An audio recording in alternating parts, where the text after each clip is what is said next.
Boa tarde, gente boa, tá começando o Globo Esporte, a semana tá começando bem. Amanhã tem Brasil e Bolívia ao vivo na Globo, hein? Se liga no horário, 8h30 da noite, pra não se perder, um pouquinho mais cedo que costuma ser os jogos da noite. Marcelo Correge, hoje a galera já parte pra Bolívia, deixa eu conversar com ele aqui. Hein, Correge, ainda tá em Teresópolis, né? Curtindo o friozinho de Teresópolis, agora a seleção vai pra altitude. Escobar, boa tarde para você, boa tarde a todos. O último treino da seleção brasileira aqui na Granja Comari começou por volta das 10 da manhã, acabou agora há pouco. Nesse momento a delegação está almoçando. Por volta das 2h15 da tarde os ônibus deixam Teresópolis rumo ao aeroporto internacional Antônio Carlos Jobim, de onde seguem para Santa Cruz de la Sierra, e aí o Brasil fica lá nessa cidade a 400 metros de altitude até 4 horas antes da partida, quando vai para El Alto a 4.150 metros de altitude. Informação importante sobre o treino que acabou agora há pouco. O repórter do GE, Bruno Cassus, conseguiu apurar o time que treinou com o Carlo Ancelotti. Tem Alisson no gol, Wesley, Fabrício Bruno, Alex e Caio Henrique. No meio-campo tem Andrei Santos, Bruno Guimarães e Lucas Paquetá. E no ataque, Luiz Henrique, Samuel Lino e Richarlison. Portanto, só 3 jogadores que foram titulares contra o Chile na quinta-feira no Maracanã. Antes disso, teve a entrevista coletiva do técnico Carlo Ancelotti, que já tinha dito que faria muitas mudanças, mas falou também sobre a altitude da Bolívia. Uma novidade para ele. Eu não tenho muita experiência nisso. Só uma vez, no 86, joguei o Mundial. Pero temos que considerar que o equipo nacional do Brasil jogou aí muitas vezes e muitas pessoas que trabalham agora aqui têm experiência. A ideia que temos mudar um pouco a estratégia, sim, e também alguns jogadores.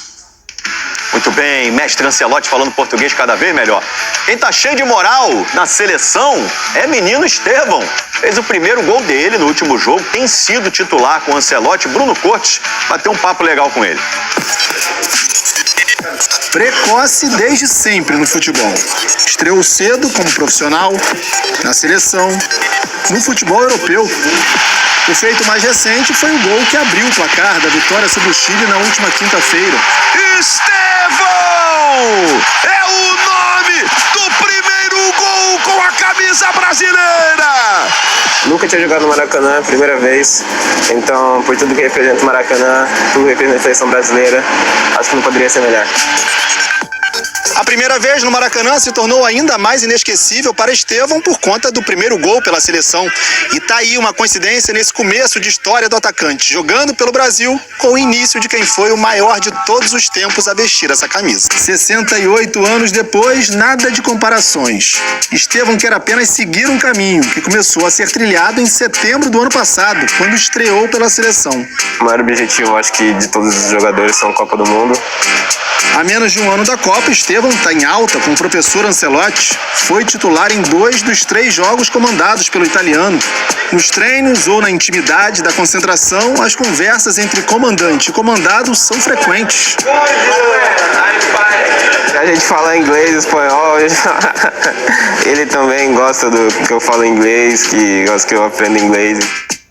Se Ancelotti tem demonstrado progresso no português, Estevão faz aulas de inglês para se sair bem na nova casa. Ele acabou de chegar ao Chelsea e já tem até música. Tem uma musiquinha aí. Quem sabe um dia escute também a torcida brasileira cantando o nome dele. Em campo, Estevão já tem dado motivos para receber esse tipo de homenagem. Eu jogo com prazer, jogo com alegria, porque é o que eu amo fazer, cara. E eu sou muito feliz, porque é a única coisa que eu sei fazer. Estevão, I like it. Gostei da música dele.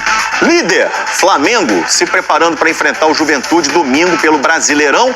E olha que legal, Arrascaeta e Varela já estão de volta. O Uruguai liberou a dupla antes do fim da data FIFA. O Arrasca tá 100%, meteu o gol, jogou bem, foi super elogiado lá pelo técnico Marcelo Bielsa. E o Varela também mandou bem, mas teve um quadro de pubalgia. Vai ser avaliado, então, pelo departamento médico do Flamengo. Tomara que não tenha nada demais, né? E quinta-feira, gente... Já que a gente está em data FIFA, e eu vou ser sincero, não aguento mais a data FIFA, é chato demais. Embora no final de semana eu tenha descansado um pouco mais, vou ser bem sincero. Hoje eu consegui assistir um filme inteiro, coisa que eu não lembro a última vez que eu tinha conseguido fazer em casa, assim, num final de semana, assistir ele de uma vez só, sabe? eu sempre assisto parando, porque tem que trabalhar e tal, produzir conteúdo, ir a Maracanã. Hoje não, consegui assistir numa tranquilidade danada, muito bom o filme, inclusive. Data FIFA, vamos começar falando de seleção brasileira, porque Ancelotti no treino de hoje, nesse domingão, o penúltimo antes do duelo com Bolívia na terça, indicou que fará mudanças em todos os setores em treino fechado, tá? Por exemplo, 3 jogadores devem começar a partida. Fabrício Bruno, zagueirão, que hoje é do Cruzeiro, já passou pelo Flamengo. Alexandro, zagueiro, que inclusive passou pela categoria de base do Flamengo. E Lucas Paquetá, outro jogador cria das categorias de base do Flamengo. Esses 3 treinaram entre os titulares. No ataque também deve ter mudança. Fica a expectativa para Samuel Lino, jogador do Flamengo, ser titular. Sobre Lucas Paquetá, a gente fala muito do Luiz Henrique contra o Chile, mas Lucas Paquetá entrou muito bem e eu acho que em breve ele vai se tornar titular dessa seleção brasileira.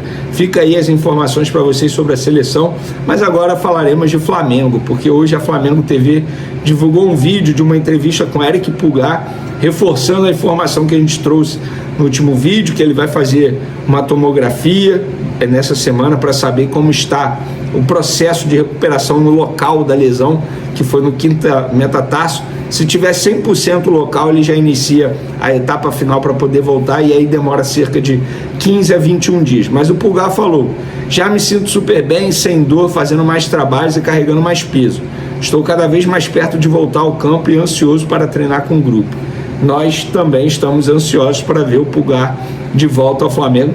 Eu acho que quando o Pulgar ficar à disposição, vai dar um certo alívio ao Felipe Luiz para eventualmente poupar o Jorginho, que hoje para mim é titular absoluto.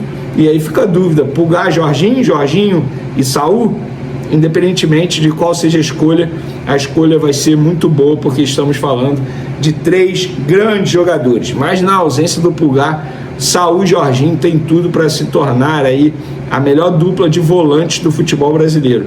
Eu falo na ausência do Pulgar porque, repito, o Pulgar tem chance de ser titular e o Saul ficar como opção. Galera, essa semana aí sem jogos, né? Continua sem jogo. E como que vai ser a agenda do Flamengo para essa semana?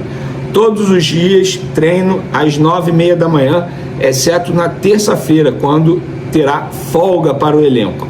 A viagem para Caxias do Sul será no sábado, dia 13, no período da tarde. O Flamengo enfrenta o Juventude no domingo, próximo domingo, dia 14, às 4 horas da tarde, no estádio Alfredo Jaconi, lá em Caxias do Sul. Jogo difícil. O Flamengo tropeçou na última rodada, 1-1 com o Grêmio em casa, e precisa vencer para continuar na liderança. Agora vamos falar do assunto mais importante desse vídeo. 2 jogadores estão sendo devolvidos ao Flamengo: Varela e Arrascaeta. Eles foram liberados pela seleção uruguaia e estão de volta ao Flamengo. Mas a notícia não é tão boa assim, torcedor. Vocês podem estar comemorando: opa, voltaram. Não é tão boa. Fala, nação rubro-negra, somos do canal Fla do Povo e hoje trago notícias quentíssimas para vocês, porque o Flamengo está movimentando o mercado e pode trazer mais um grande nome para reforçar o elenco. Estamos falando de Rafinha Alcântara, isso mesmo, o meio-campista que tem passagem por grandes clubes da Europa e que sempre deixou claro seu carinho pelo Mengão. Segundo informações do jornalista Mauro Mendes, as conversas estão acontecendo de forma positiva e a vontade do jogador de vestir o manto sagrado está pesando bastante nessa negociação. Rafinha já declarou em diversas entrevistas que o Flamengo é o clube do seu coração e que seria um sonho pessoal poder defender as cores rubro-negras diante da maior torcida do mundo. O atleta, que atualmente está livre no mercado, busca novos desafios na carreira e vê no Flamengo a oportunidade perfeita de se reencontrar com o bom futebol e ainda lutar por títulos importantes. Afinal de contas, sabemos que o Mengão é um dos clubes mais vitoriosos da atualidade e sempre entra forte em todas as competições. A diretoria do Flamengo está tratando esse assunto com cautela,